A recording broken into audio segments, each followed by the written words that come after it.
सत श्री अकाल जी, जय बाबे दी।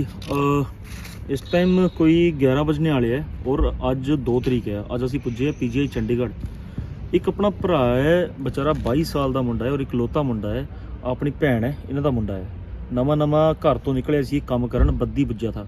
कहाँ के रहने वाले आप? टिक्कर कांगड़ा। हाँ जी, कांगड़ा टिक्कर के रहने वाले है। बच्चे की फोटो हमने देखा करते, उदा बेचारा हाल आए ना कितना टाइम हो गया था उसको कमाने के लिए? 1.5 महीना होया जी आए भी। 1.5 महीना, सिर्फ 1.5 महीना कमाने के लिए आया था बेचारा। और रात को कोई ड्यूटी से वापस आ रहा था तो उसको कोई गाड़ी मार गई। अब दिक्कत यह है कि कंपनी भी इसमें कुछ नहीं कर सकती क्योंकि वो अभी तक पक्कों में हुआ ही नहीं था। बेचारा 1.5 महीना हुआ था और अभी वो PGI में एडमिट है। अब दिक्कत ये है कि डॉक्टर ये कहते हैं इस परिवार को कि कम से कम भी इलाज में 70,000 के आसपास लग जाएगा। उसका रकम आपके लिए चाहे छोटी होगी सर, लेकिन उस परिवार से पूछिए जिसके पिता सिर्फ एक दर्जी का काम करते हैं किसी की दुकान में, एक कच्चा मकान है।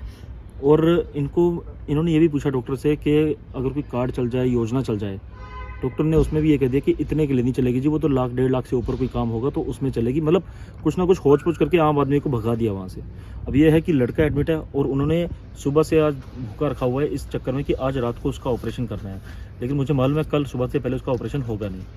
वो सामान इन्होंने मंगवाया हुआ है, उसकी लिस्ट दी हुई है। अब उसके लिए इस परिवार के पास पैसे नहीं है। आज स्पेशल मैं ऊना से यहाँ तक पहुँचा हूँ, स्पेशल रात को। यहाँ इस समय सर्दी है, आप देख रहे हैं क्या माहौल है। हम वहाँ से स्पेशल पहुँचे हैं इतनी धुंध में, ये इसीलिए ताकि इस बच्चे का इलाज हो सके। एक ही लड़का है इनका, एक बेटी है इनकी छोटी। अब उन सब चीज़ों को छोड़ के यहाँ पे बैठे हुए हैं अपने बेटे के इलाज के लिए। मैं फ़ोटोज़ आपको धुंधली करके दिखा रहा हूँ, अदरवाइज़ आपको समझ में आता है कि केस की प्रायोरिटी क्या होती है। आपके घर में भी बच्चे होंगे और जिनके घर में ऑलरेडी एक ही बच्चा है वो तो पहले बच्चे तो चाहे जितने मर्जी हो, बच्चे बच्चे ही होते हैं परिवार के लिए। लेकिन फिर भी एक उनके जीने का सहारा भी नया कमाने के लिए निकला था। अब उसकी ज़िंदगी ज़्यादा नहीं, सिर्फ 70,000 पे आके अटकी हुई है। आप लोगों से मेरी रिक्वेस्ट है, ज़्यादा नहीं, जितना आपसे हो सके इस बच्चे के लिए ज़रूर आप सेवा लगाइए। ये नए साल में आपने आज कदम रखा हुआ है तो मैं चाहता हूँ इसकी पहली सेवा आप ऐसी जगह ज़रूर लगाइए। आपको भगवान ने अच्छी जगह दी है, आपको भगवान ने एक और दिन दिखाया, नया साल दिखाया। तो मैं चाहता हूँ आप अपने परिवार के साथ जो खुशियाँ बांट रहे हैं ना, उस खुशियों का एक इतना सांस जरूर इस परिवार के लिए लगाइए। Account detail, phone number sir सब इस परिवार का दिया हुआ है। इतनी मैं आपको बता नहीं सकता कि जो चीज़ें हम देख के आए हैं ना, वो बहुत भावुक हैं, बहुत ज़्यादा।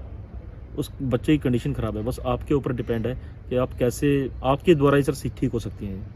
इतनी रात को कम से कम 130 किलोमीटर यहाँ पहुँचने का मकसद सिर्फ इतना है ताकि आप तक आवाज़ पहुँच सके। मैं स्पेशली ये केस वेरीफाई करने के लिए इतनी दूर आया हूँ और मैं चाहता हूँ प्लीज़ हमारी जो ग्राउंड लेवल की मेहनत है उसको आप ज़रूर समझें। अगर आप अपनी सेवा लगाना चाहते हैं, सीधा इनका अकाउंट डिटेल दिया, इनका ही हमने आपको गूगल नंबर दिया हुआ है, फ़ोन नंबर दिया हुआ है, आप किसी भी तरीके से वेरीफाई कर सकते हैं। लेकिन एक सिर्फ 70,000 के पीछे उस लड़के को आपको ज़रूर बचाना चाहिए। प्लीज़ सभी सामने ज़रूर आइए मेरे भाई बहन। कल हमें हर हाल में ये सेवा चाहिए है ताकि उसका ऑपरेशन का सामान आ सके और एक बच्चा बच सके। प्लीज़ साथ में ज़रूर सहयोग दीजिए सारे। और एक बात मेरी हमेशा याद रखिए, इंसानी से बड़ा कोई धर्म नहीं, सेवा से बड़ा कोई कर्म नहीं। जय हिंद।